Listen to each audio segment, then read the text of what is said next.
In a quiet American town, an ordinary jewelry store became the stage for something far from ordinary. A black elderly couple walked in, simply wanting to browse for something special. They didn't know that within those walls, prejudice was waiting for them, sharp, cold, and ready to wound. A necklace went missing. Eyes turned. Fingers pointed. What started as a casual visit soon twisted into a storm of suspicion, tension, and fear. The store's glittering walls hid secrets, and every movement was being watched. What happened inside that store would not only shake the couple's peace, but also expose something deeper, ugly truths that refused to stay buried. Before we continue, let us know in the comments where you are watching from today and what time you're currently watching this video. If you enjoy stories like this, make sure to like, share, and subscribe for more. James Carter held the glass door open for his wife, Evelyn, as the cool air of the jewelry store swept over them. The couple had been married for 53 years, and though their hair had turned silver and their steps were slower than before, their bond was still strong. James wore his favorite brown fedora, and Evelyn carried her small leather purse close to her side. They had come to the store for a reason. Today was their wedding anniversary, and James wanted to surprise her with something beautiful. The store itself looked polished and bright. Rows of glass cases sparkled with gold chains, diamond rings, and shining watches. Behind the counters, a few clerks worked, but one man stood out. He was tall, dressed in a sharp navy suit, his hair slicked back with too much gel. His name tag read Mr. Douglas, manager. His eyes narrowed the moment James and Evelyn walked in. James noticed, but didn't comment. He guided his wife to the first display case. Evelyn's eyes lit up as she leaned over the glass, admiring a row of pearl necklaces. "They're lovely," she whispered. Before they could call for help, Mr. Douglas stepped forward. His tone was stiff. "Can I help you?" "Yes," James said politely. "We're looking for something special. Today is our anniversary." Douglas's lips curled into something that was supposed to look like a smile, but it didn't reach his eyes. Anniversary. His gaze shifted quickly, almost scanning them, as though measuring whether they belonged here. Evelyn pointed to a thin gold chain with a delicate pendant. "That one is pretty," she said softly. Douglas unlocked the case with exaggerated slowness. He pulled out the chain and laid it on the counter. But as Evelyn reached forward to touch it, Douglas pulled it back slightly. "Careful," he said, his voice sharper now. "This is very expensive." Evelyn blinked in surprise. "I just wanted to see it." James kept his voice steady. "She's not going to harm it. Please." Douglas gave a curt nod and finally allowed Evelyn to hold it. Her fingers trembled as she admired the piece, smiling as memories filled her. James watched her with pride. This was what he had wanted, to see her happy. Then something changed. A saleswoman from the other side of the store called out, "Mr. Douglas, could you check the inventory for the new shipment?" Douglas glanced back, then at the Carters, then back again. He looked uneasy, as though leaving them alone with the necklace was unthinkable. "I'll be right back," he said, his tone almost warning. He snatched the chain from Evelyn's hand and placed it back in the case. "Don't touch anything else," he added, then walked quickly toward the office. James's jaw tightened. He had felt many kinds of looks in his life, dismissive, suspicious, cold. He thought by now, at his age, he would be used to it. But standing there in that bright store, with customers glancing their way and whispers barely hiding behind cupped hands, he felt something boiling inside him. Evelyn touched his arm gently. "James," she whispered, "don't." He took a deep breath and nodded. "We'll just wait," he said, though his voice was heavy. The couple walked slowly to another case, where a sparkling diamond necklace sat in the center. It was stunning, with rows of gems that seemed to catch every light in the room. Evelyn couldn't help but admire it. "That's beautiful," she murmured. At that moment, Douglas returned, his face pale, but his eyes sharp like knives. He walked straight to them, his hands folded in front of him. "Where is it?" he asked flatly. James frowned. "Where is what?" "The necklace." Evelyn blinked in confusion. "We haven't touched anything since you left." Douglas's voice rose, drawing the attention of everyone in the store. "Don't play games with me. That diamond necklace is missing. It was right here." He pointed to the very spot where Evelyn had been looking. Customers turned. Whispers grew louder. A mother pulled her child closer, as though danger stood only a few feet away. James's voice was firm. "We didn't take anything. You were gone for 2 minutes." Douglas's eyes were cold. "And yet the necklace is gone. You two were the only ones near this case. It doesn't take a genius to figure it out." Evelyn's face flushed with shock and humiliation. "Are you accusing us?" she asked softly. Douglas crossed his arms. "If the shoe fits." The store went silent except for the ticking of the wall clock. The air grew thick with tension. James slowly removed his hat and placed it on the counter. "Listen carefully," he said, his voice low but carrying weight. "We came here to celebrate our marriage. We don't need this. We don't steal." Douglas sneered. "Then explain where the necklace is." Just then, another clerk hurried over. "Mr. Douglas, maybe we should check the cameras," but Douglas cut her off. "No, I know what I saw." They were the only ones here. He snapped his fingers, and another employee quickly locked the store's front door. The sound of the lock echoed in the room, chilling everyone inside. Evelyn gasped. "Why are you locking the doors?" Douglas's eyes glinted with something darker. "Because no one leaves until we find that necklace." The Carters stood frozen, surrounded by bright lights, cold stares, and glass cases filled with treasures that now felt like traps. And somewhere in that room, a truth was waiting to be uncovered, one that would change everything. The sound of the lock clicking shut spread through the store like thunder. James and Evelyn exchanged a worried glance. The other customers shifted uncomfortably, some whispering to each other, some staring at the elderly couple with suspicion. Evelyn clutched her purse closer to her chest, her hands trembling. She had never been trapped in a store before, never been looked at as if she were a criminal. James placed a steadying hand on her shoulder. He knew he had to stay calm for her sake. Douglas, the manager, paced slowly across the glossy tiled floor, his shoes clicking sharply. "No one leaves," he repeated, his voice loud and firm, "until the necklace is found. Security has been called." "Security?" Evelyn gasped. "We didn't do anything." James stepped forward, his voice clear. "You don't have the right to lock people inside like this. And you don't accuse folks without proof. If something's missing, check your cameras. That's the fair way." Douglas stopped pacing and glared at him. "I don't need cameras to know what happened. You and your wife were standing right here. The necklace was in this case. Now it's gone. That's all I need." The younger clerk, the one who had suggested checking the cameras, spoke again, her voice nervous but firm. "Mr. Douglas, the cameras are running.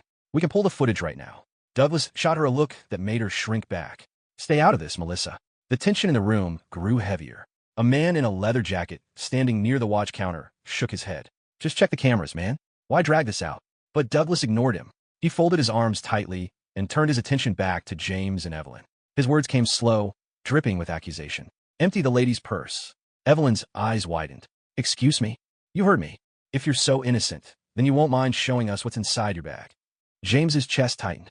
He stepped in front of his wife, his voice low but hard. "You don't talk to her like that. She's not emptying anything for you. Not without the police here." That answer only seemed to fuel Douglas's anger. His face turned red. "Then you must be hiding something." The murmurs around the store grew louder. Some customers were siding with the Carters, whispering that this was unfair. Others, however, eyed the couple with distrust. A woman in a blue coat muttered under her breath, "Why else wouldn't they open the bag?" Evelyn's lips trembled, but she held onto her husband's arm for strength. James could feel her shaking. He leaned close and whispered, "Stay strong, Evie. We'll get through this." Minutes passed like hours. The air in the store felt heavy. Douglas marched toward the office phone behind the counter. He picked it up, dialed quickly, and spoke into it with his back turned. The Carters couldn't hear his words, but when he hung up, his face was smug. "Police are on their way," Douglas announced, his voice almost triumphant. "And when they get here, we'll see who's lying." Evelyn felt her knees weaken. "James," she whispered. James tightened his grip on her hand. "Let them come," he said firmly. "We've got nothing to hide." But inside his heart pounded. He had lived long enough to know that sometimes the truth didn't matter when the wrong people were in charge of the story. A young boy, no older than 12, tugged at his mother's sleeve across the room. "Mom," he whispered, not quietly enough, "they don't look like thieves." The mother hushed him quickly and glanced nervously at Douglas, as though afraid of drawing his attention. Meanwhile, Melissa, the clerk, bit her lip and finally walked toward the back office. Douglas barked at her. "Where are you going?" "To check the footage," she said quietly, not meeting his eyes. Douglas's voice rose. "I said no one touches those cameras until the police arrive." But Melissa didn't stop. She disappeared behind the office door. James felt a flicker of hope. Maybe someone inside this place still had common sense. He squeezed Evelyn's hand gently. 5 minutes passed, the longest 5 minutes of their lives. Every eye in the store was fixed on them. The clock on the wall ticked louder with each passing second. Then the sound of sirens faintly echoed from outside, growing closer. Evelyn's heart raced. She had never been in trouble with the law. The thought of being searched like a criminal, at her age, with strangers judging her, it cut deep. James wrapped his arm around her shoulders and whispered, "Hold your head up. Don't let them break you." The siren stopped. 2 police officers entered the store, the jingle of the door drowned by the heavy silence that followed. One officer was tall with a stern face, the other shorter but alert. Their uniforms looked sharp under the bright lights, their badges catching the reflection of the jewelry cases. "Who called?" the taller officer asked. Douglas stepped forward quickly, pointing at James and Evelyn. "I did. These 2 stole a diamond necklace. It was here 1 minute and gone the next. They were the only ones standing there." The officer's eyes shifted to the Carters. His face was unreadable. "Sir, ma'am, do you mind stepping aside with us?" Evelyn's breath caught in her throat. James straightened his back and nodded slowly. We don't mind, but you should check those cameras before you decide anything. Melissa reappeared from the back office, clutching a small remote. Her face was pale, her hands shaking. Officers, she said quickly, please come see this footage. Douglas's face hardened. Melissa, he snapped. That's against store protocol. But the officers ignored him. They followed Melissa to a small screen mounted behind the counter. Everyone in the store leaned in, straining to see. Melissa pressed a button. The footage rolled. The screen showed the jewelry case with the diamond necklace. Douglas could be seen unlocking the case earlier in the day. Then the camera skipped forward to when James and Evelyn stood nearby. They looked, admired, but never touched. Douglas walked away. Seconds later, another man, the one in the leather jacket, slipped close to the case. His hand darted in quickly, slick as a snake, and the necklace vanished into his pocket. A collective gasp swept through the store. Evelyn covered her mouth with both hands, tears welling in her eyes. James closed his fists tightly at his sides, his jaw clenched. The taller officer turned sharply toward Douglas. So you accused them, without checking the cameras. Douglas's face turned pale. He stuttered, I thought. I was sure. The officer cut him off. Save it. We'll handle this. He turned toward the man in the leather jacket, who had begun backing toward the door, his face drained of color. Sir, don't move. The shorter officer moved quickly, blocking the man's escape. In a matter of seconds, handcuffs clicked around his wrists. The necklace was pulled from his pocket, shining under the store lights. The store erupted with murmurs, some apologetic, others shocked. Evelyn leaned against James, shaking with relief but also exhaustion. She had never felt so humiliated in her life. But even though the thief was caught, something darker still lingered in the air. The way Douglas had looked at them, the way he had locked the doors, the way so many customers had assumed they were guilty, those wounds couldn't be erased by a single video clip. And James knew it. He looked at Douglas with steady eyes that carried years of battles and scars. Something told him this wasn't over. Not yet. The sound of the handcuffs snapping shut around the thief's wrists was loud enough to silence the whispers. For a moment, the jewelry store was frozen in shock. The man in the leather jacket kept his head down as the officer pulled the necklace out of his pocket. The diamonds sparkled under the bright lights, almost mocking the room with their brilliance. Evelyn clutched James's arm so tightly her nails pressed into his coat. She didn't notice it. Her heart was still racing, her mind replaying the humiliation of being accused. James stood tall, but the muscles in his jaw flexed. He wasn't a man who easily lost his temper, but inside him, a storm was building. The taller police officer turned toward Douglas, his voice cutting through the tension. So, you called us to arrest an innocent elderly couple when the real thief was standing 10 feet away. Douglas's mouth opened, then closed. He stammered, I thought. They were standing right there. It looked obvious. Obvious, the officer repeated, his tone sharp. You didn't check the cameras, didn't ask anyone else. You locked people inside and accused them in front of everyone. That's not how this works. Douglas's face flushed deep red, but he said nothing. Melissa, standing behind the counter, glanced nervously at James and Evelyn. She opened her mouth to speak, but hesitated. Instead, she stared down at her hands, guilt flickering across her face. The officer turned back to the Carters. Sir, ma'am, I apologize for what you've been through. His voice softened slightly. You're free to go. But James didn't move. Neither did Evelyn. James's voice was steady, but there was steel underneath it. Free to go? After being treated like thieves? After he gestured to Evelyn, was asked to dump out her purse in front of strangers? After a door was locked on us like we were criminals? The officer shifted uncomfortably. Understand, sir. No, you don't, James interrupted. His voice wasn't loud, but it carried. Every customer in the store turned to listen. You don't understand what it's like to walk into a place hoping to buy your wife something beautiful, and instead be told you don't belong. To have your dignity stripped away because of how you look. Evelyn lowered her head, a tear slipping down her cheek. She hated the attention, but she also knew her husband's words were true. The thief in the leather jacket muttered under his breath, I didn't mean for them to take the blame. Quiet, the shorter officer snapped, pulling him toward the door. Douglas cleared his throat. Look, maybe I misjudged. Let's not blow this out of proportion. The necklace is safe, the real thief's caught, and we can move on. James turned his gaze on him, sharp and unflinching. Move on? You try to destroy us in front of a crowd. You made my wife cry on our anniversary. His voice grew heavier with each word. You don't get to just move on. The store was silent again, except for the faint hum of the air conditioning. Customers looked away, uncomfortable. A few shifted, clearly ashamed for having doubted the couple earlier. Melissa finally stepped forward. Her voice was timid at first but grew stronger. Mr. Carter's right. This isn't something to brush aside. Mr. Douglas, you told me not to check the cameras because you wanted to be right. You didn't care about the truth. You just assumed. Douglas's eyes widened. Melissa, no, she said firmly, shaking her head. I watched what happened.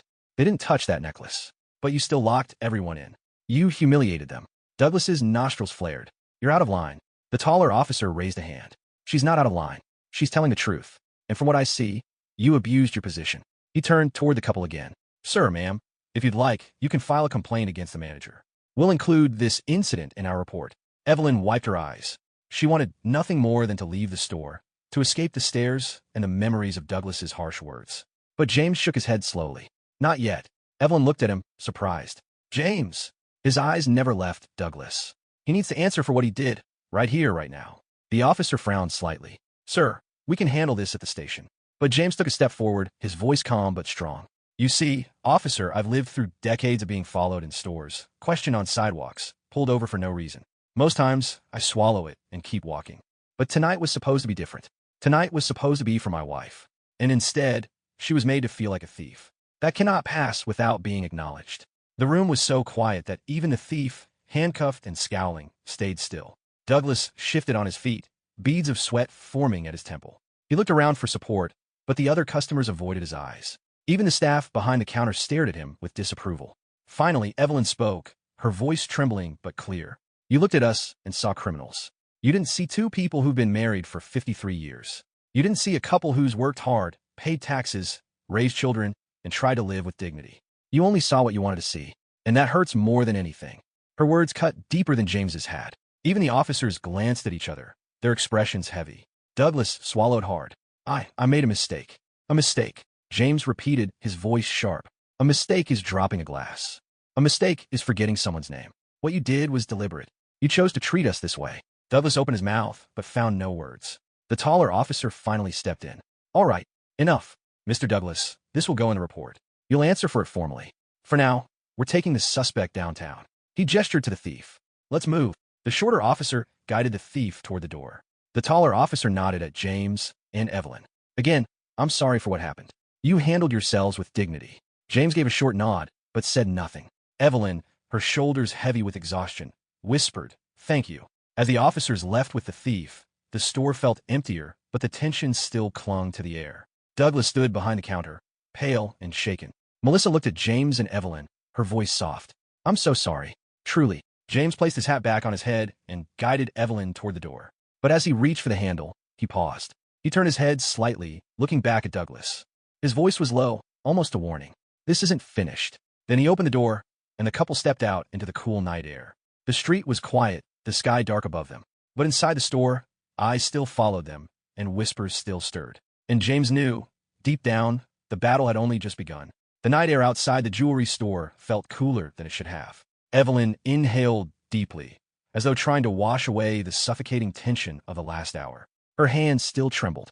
James walked beside her, his fedora tilted slightly forward, his jaw set in a hard line. They reached their car, parked just down the block. James opened the passenger door for Evelyn, but she hesitated before sitting. James, she whispered, her voice breaking. I just want to go home. James nodded slowly. We'll go home, but I can't let this slide. Evelyn closed her eyes, tears glistening. I know, but I don't want to live through that again. James touched her cheek gently, his thumb brushing away a tear. You won't. Not like that. But men like Douglas don't stop until they're forced to. He helped her into the seat, closed the door softly, and walked around to the driver's side. The silence in the car was heavy as they pulled away, the glow of the jewelry store fading behind them. As they drove through the quiet streets, James's mind raced. He thought about every detail. Douglas's sneer, the locked doors, the looks from strangers. Each memory stoked the fire inside him. Evelyn sat quietly, her fingers gripping her purse as though it were her anchor. Do you remember that diner back in '72? James said suddenly, breaking the silence. Evelyn turned her head toward him. The one on Route 9? Yeah. We walked in, sat down, and they refused to serve us.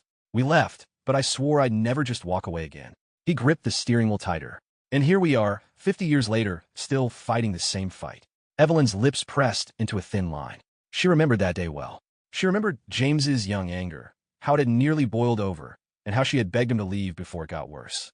Now, decades later, she could see that same fire burning in his eyes. When they arrived home, their modest two-story house greeted them with its familiar warmth. Evelyn moved straight to the couch, sinking into the cushions, her body drained.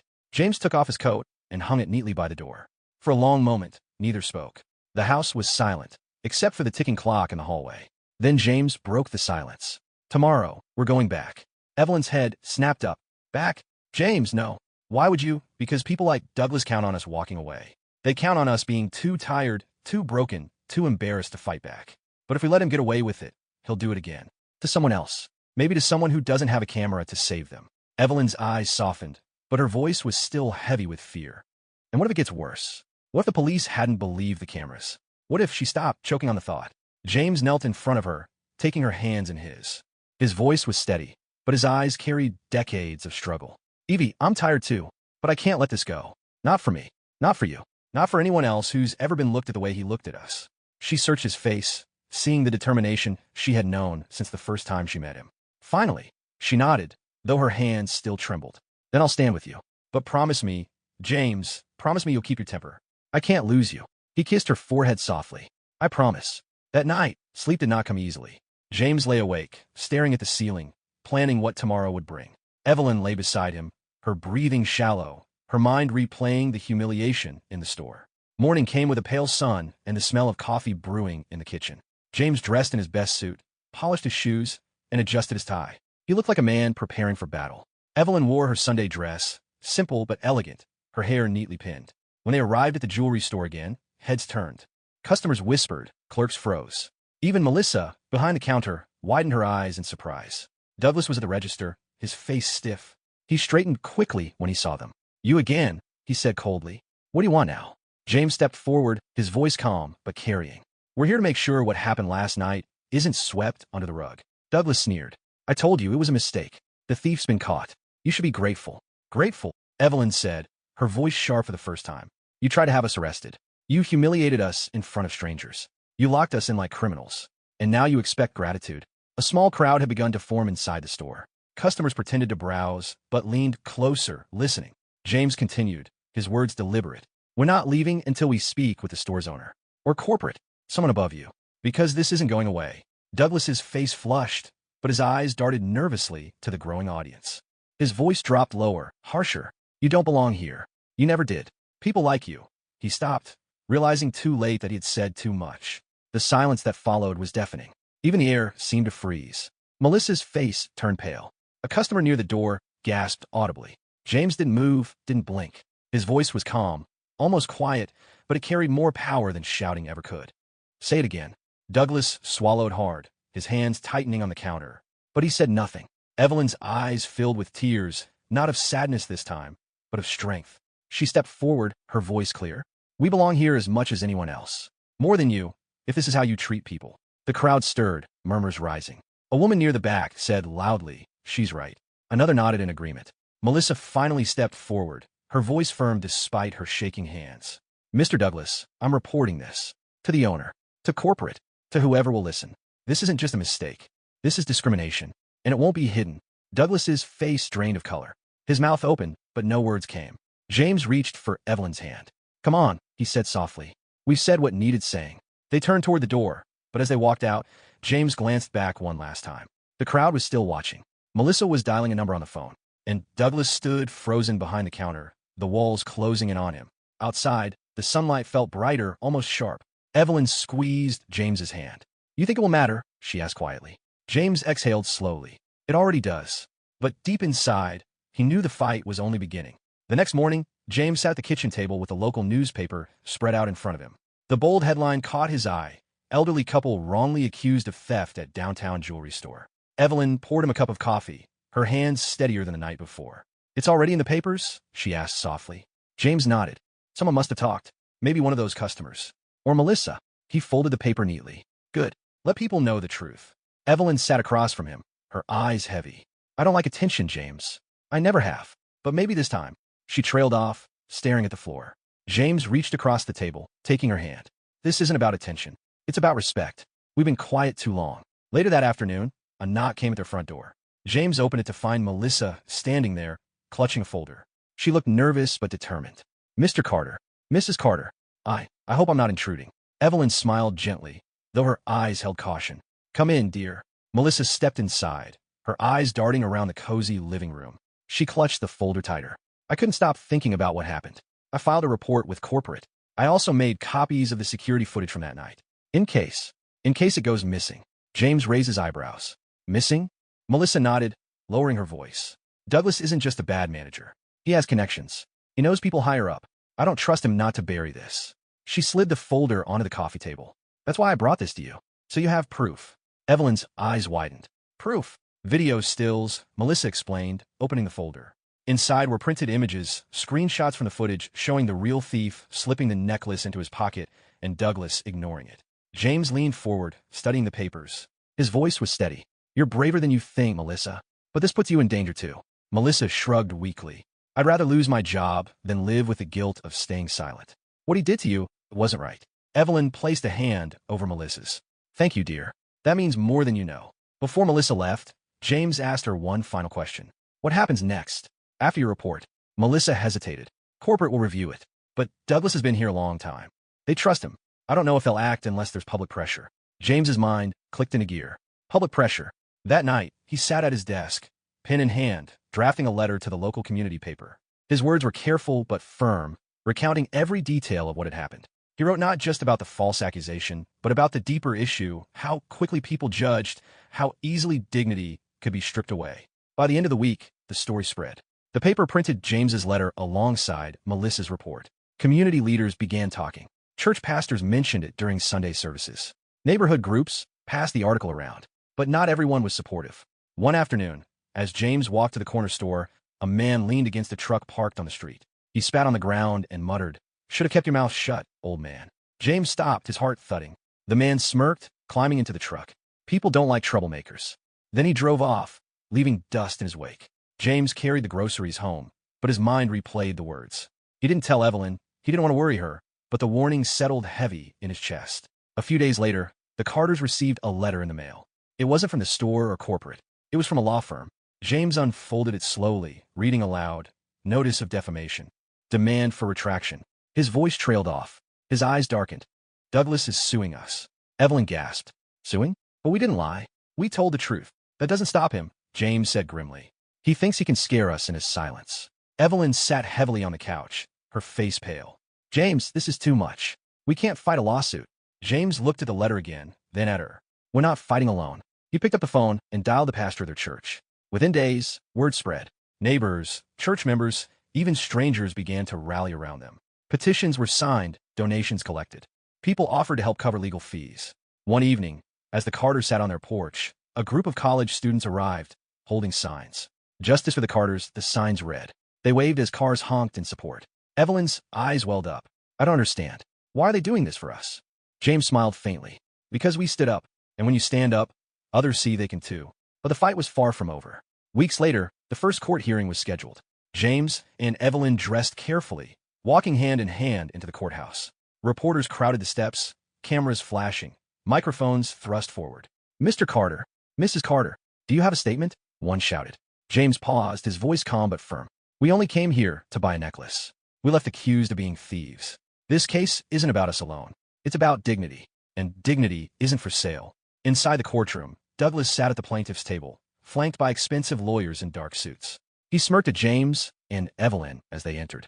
But behind the Carters sat rows of supporters, neighbors, friends, even strangers who had read about their story. The courtroom buzzed with quiet energy. As the judge entered, the room fell silent.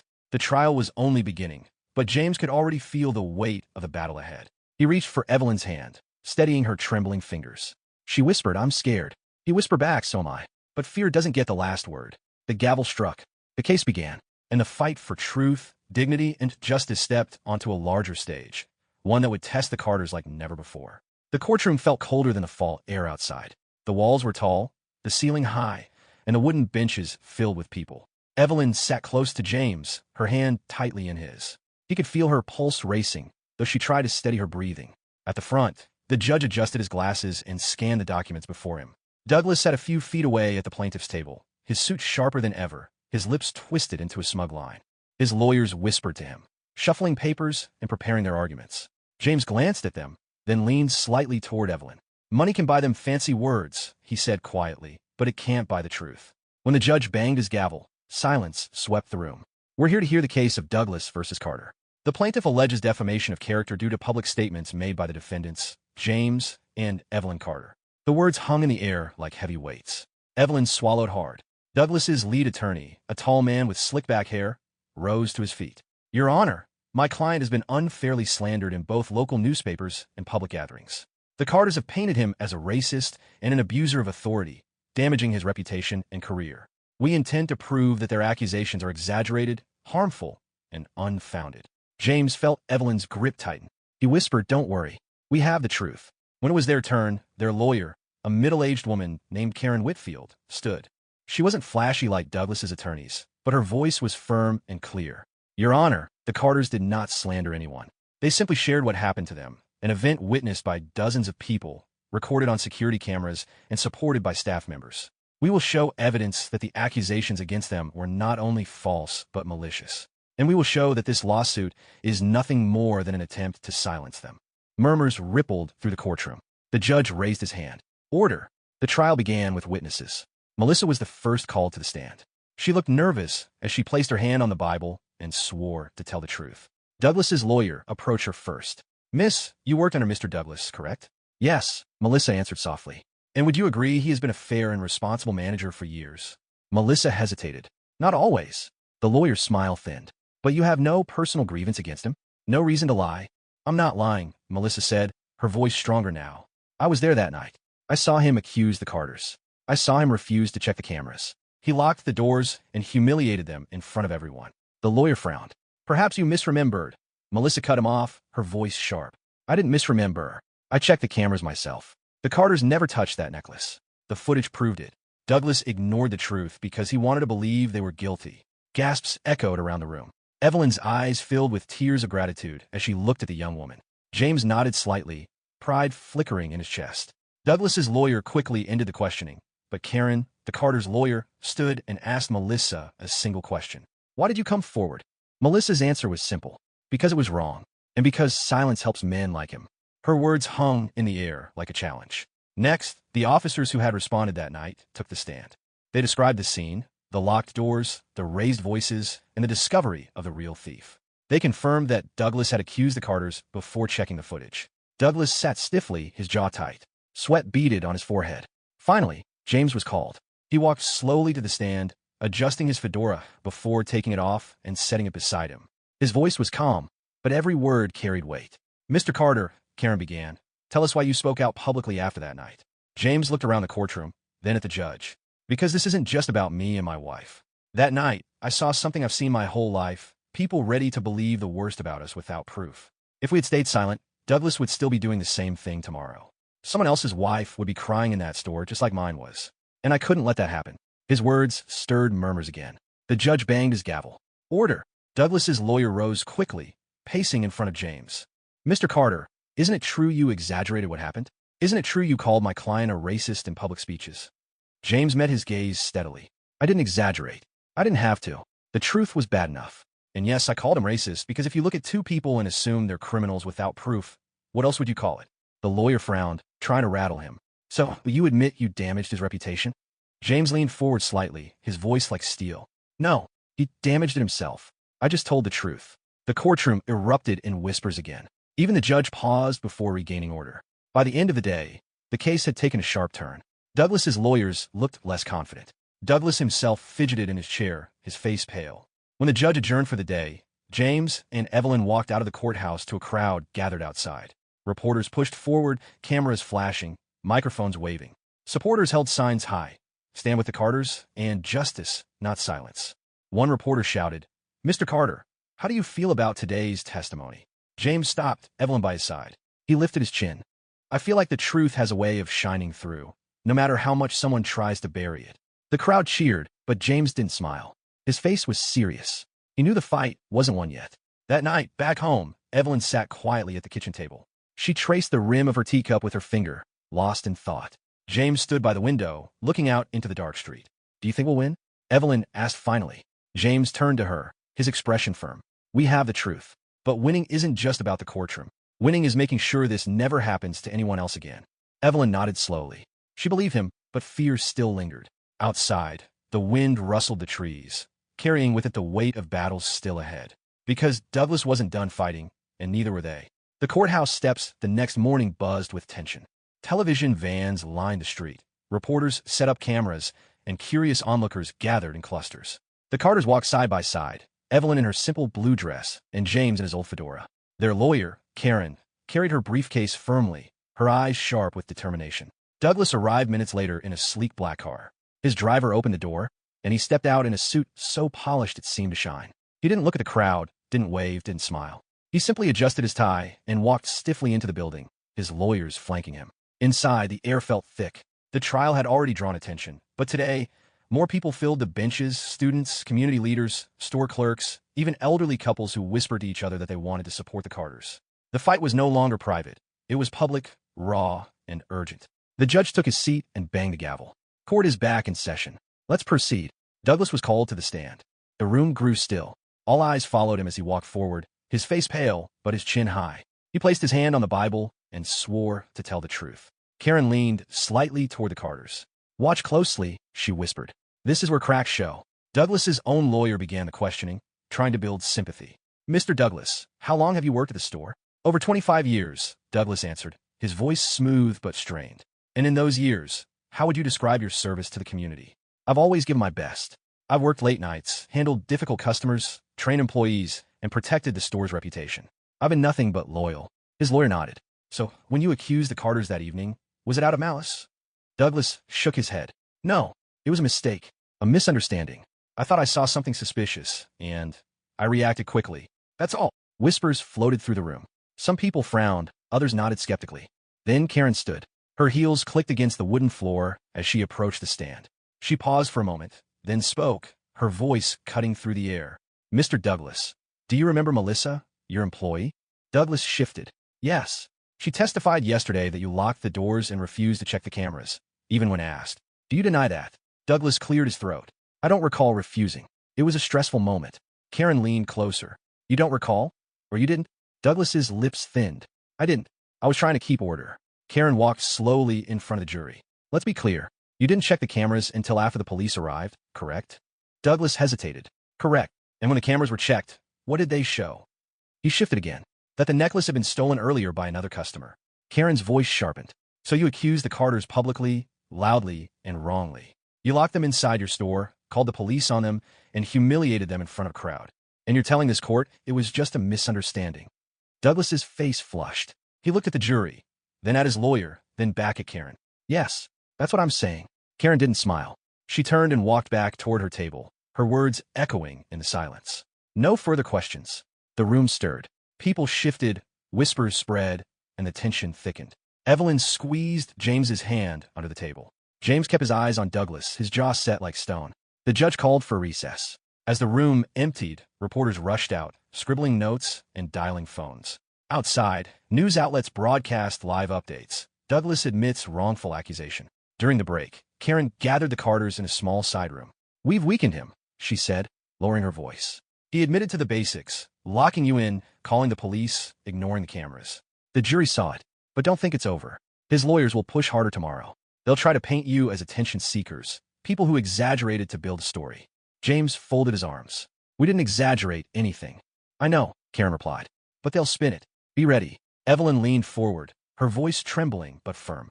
"Karen, I don't care about his lawyers. I just want the truth to stay clear. That's all that matters." Karen gave her a reassuring nod. "Then that's what we'll keep doing." The next day was brutal. Douglas's lawyers pulled out every tactic, raising questions about the Carters' past, suggesting they wanted publicity, even hinting that their speeches in the community had turned Douglas into a victim of a mob. But each time, James and Evelyn answered calmly, directly, without anger. James repeated the same steady line. "I told the truth because silence would have been worse."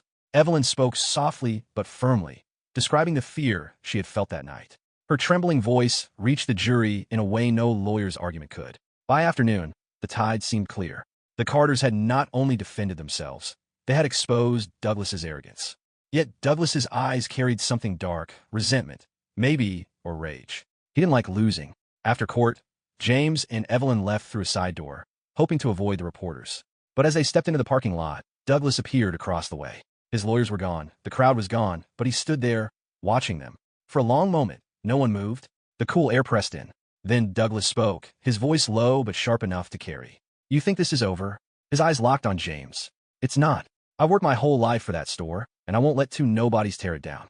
James stepped forward, placing himself slightly in front of Evelyn. His voice was calm, but there was steel in it. "We didn't tear down, Douglas. You did, with your own choices." Douglas sneered, then turned abruptly and walked away, his shoes clicking hard against the pavement. Evelyn exhaled slowly, her hands trembling. "He won't stop, James. I can see it in his eyes." James put an arm around her shoulders, guiding her toward their car. "Then we won't stop either." That night, the Carters sat on their porch, the street quiet except for the hum of distant traffic. The trial had drained them, but it had also lit something inside them, a fire that would not die down easily. Evelyn looked out at the dark street. "Do you think people will listen, really listen?" James followed her gaze. "Some already are. The rest will in time. Truth has a way of knocking on doors until someone answers." The silence between them was heavy but steady, like the calm before another storm. Because deep down, they both knew Douglas wasn't finished. And neither were they. The next morning, the courthouse square was louder than ever. Protesters stood on one side with signs demanding justice for the Carters, chanting in rhythm. On the other side, a smaller group waved signs defending Douglas, claiming he was being unfairly targeted. Police officers formed a line between the two crowds, keeping the peace as cameras rolled. When James and Evelyn arrived, escorted by Karen, reporters swarmed. Microphones were shoved toward them, questions flying like arrows. "Do you believe the jury is on your side? What do you want to see happen to Douglas? How has this affected your family?" James raised a hand and spoke firmly. "We came here for justice, not for revenge. That's all we'll say today." Evelyn, holding onto his arm, kept her head high. She didn't speak, but her steady presence spoke louder than words. Inside the courtroom, the air carried a new tension. The jury was present, the lawyers prepared, and Douglas sat at his table, his jaw clenched, his eyes hard. His suit was immaculate, but his posture gave him away, rigid, restless, like a man cornered. The judge signaled for the proceedings to continue. Douglas's lawyer rose quickly, ready to strike. "Your Honor," he began, "we move to introduce new evidence that raises serious questions about the Carters' motives." Karen immediately stood. "Objection. They've had weeks to present evidence. What is this sudden surprise?" The judge frowned. "What evidence are we talking about?" Douglas's lawyer smirked. "We have a witness who claims the Carters bragged about planning to teach Douglas a lesson weeks before the incident." A ripple of murmurs filled the courtroom. James stiffened. Evelyn shook her head, whispering under her breath, "That's a lie." Karen spoke sharply. "Objection. This is hearsay, designed to smear my clients." But the judge, after a pause, allowed the testimony. "The witness may speak, but the jury will decide credibility." The doors opened, and in walked a man in his 40s, well-dressed but unfamiliar. He introduced himself as Raymond Peters, a local businessman. Taking the stand, he claimed he overheard James and Evelyn at a diner, speaking about embarrassing Douglas because of how he treated people. Every eye in the courtroom turned to the Carters. Evelyn's face flushed red, not from shame but from outrage. James leaned forward, his voice low and controlled. "We've never even met that man." Karen cross-examined quickly. "Mr. Peters, what diner was this supposed to be?" "Ruby's, on Main Street," he answered. Karen's brow furrowed. "Ruby's closed down 2 years ago. Are you sure about your timeline?" Peters faltered but recovered clumsily. "Maybe it was a different diner. I just remember hearing it." Karen's tone sharpened. "You're certain enough to testify under oath, yet you can't name the right diner?" The man shifted uncomfortably, glancing toward Douglas's table. Karen let the silence hang, then said clearly, "No further questions." The jury members exchanged looks, some shaking their heads slightly. The lie was too thin, too clumsy. Douglas's lawyers tried to move on, but the damage was done. The surprise witness had backfired. During the lunch break, James and Evelyn sat with Karen in a quiet conference room. James rubbed his forehead, frustration etched on his face. "They're pulling men off the street to lie about us now. How low can they go?" Karen leaned forward. "It shows desperation.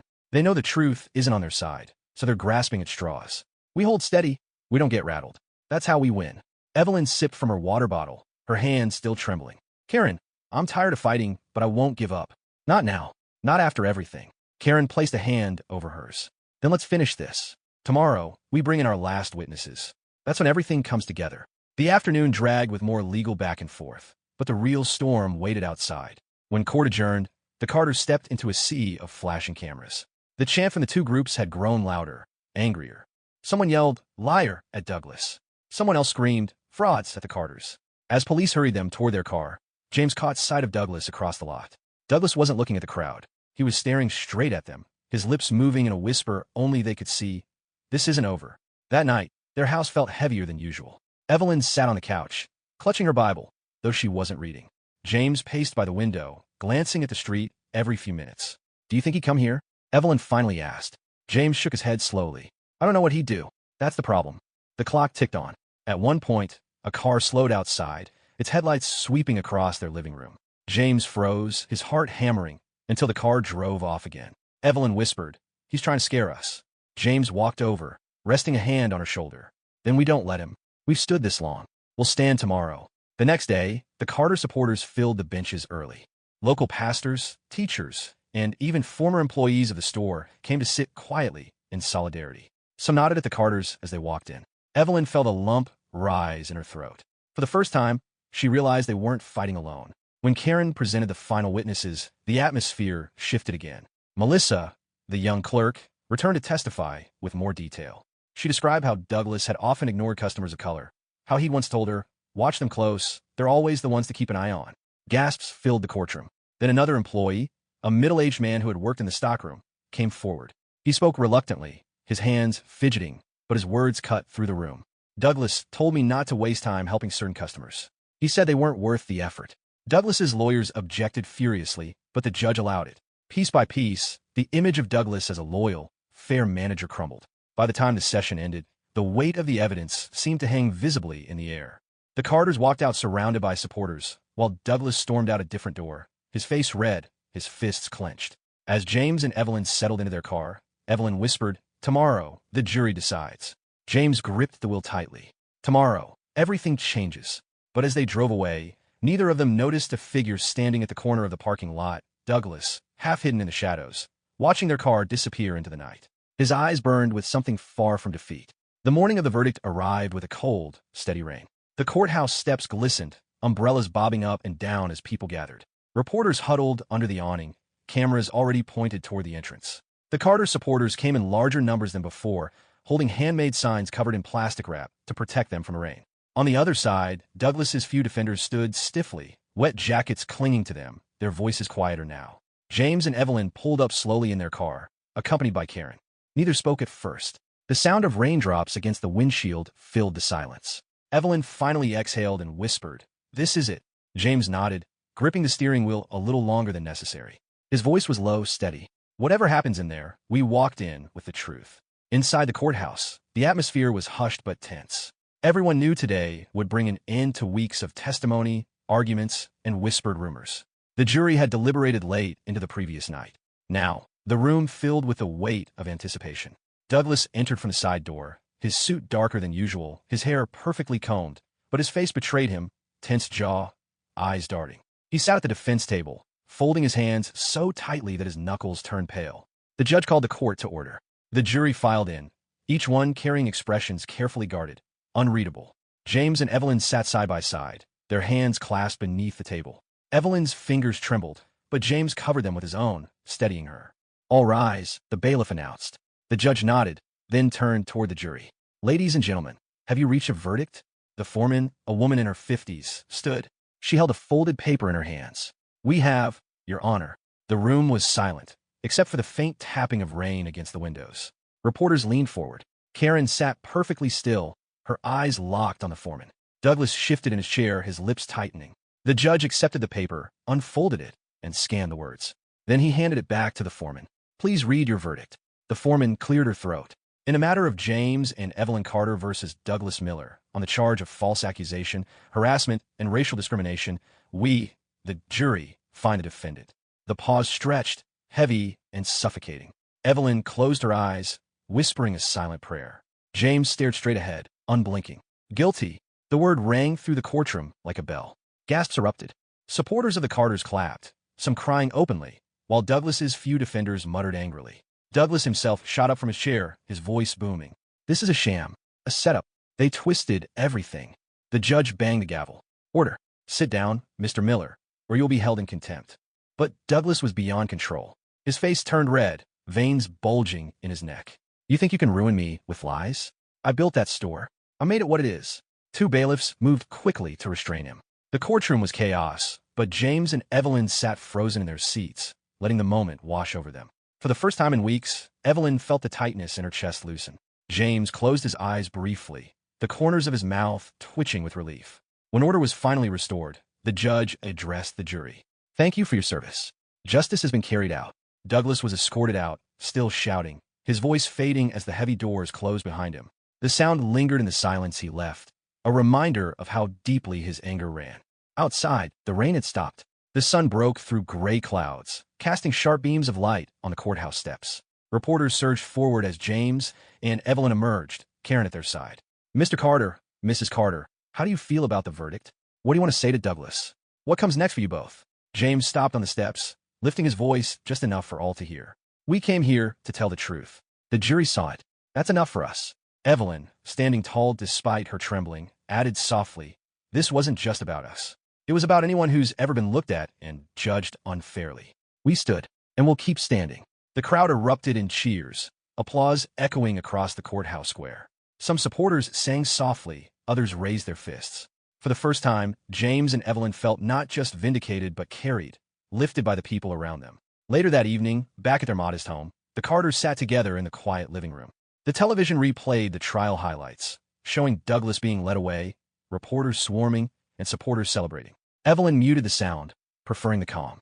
She leaned back, letting out a deep sigh. James, do you realize what just happened? We fought, and we won. James smiled faintly, shaking his head. We didn't just win. We endured. That's the real victory.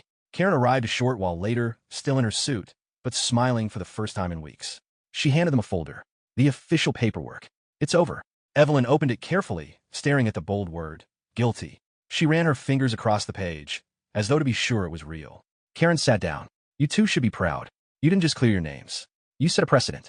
People will talk about this case for a long time. James poured 3 cups of tea, handing one to each woman. He raised his cup slightly, to the truth, to standing when it wasn't easy. They clinked cups, the simple sound filling the room with warmth. Yet even in victory, a shadow lingered. Evelyn glanced toward the window, the night dark beyond the glass. She thought of Douglas's last words, his furious eyes. This isn't over. James noticed her hesitation. He placed his hand over hers again. He can shout all he wants. The law has spoken. We're free. Evelyn nodded, though a part of her still carried the unease. But she also knew something stronger. Together, she and James had faced the storm and come out standing. That was what mattered. As the night grew deeper, they sat in the glow of their living room lamp, sipping tea, their shoulders brushing, hearts calmer than they had been in weeks. Outside, the town quieted. The case was over. The truth had been heard. And for James and Evelyn Carter, justice had finally arrived. If you like this story, make sure to like, share, and subscribe. Also, and other to strengthen our community. Let us know in the comments where you are watching from and what time you are currently watching this video.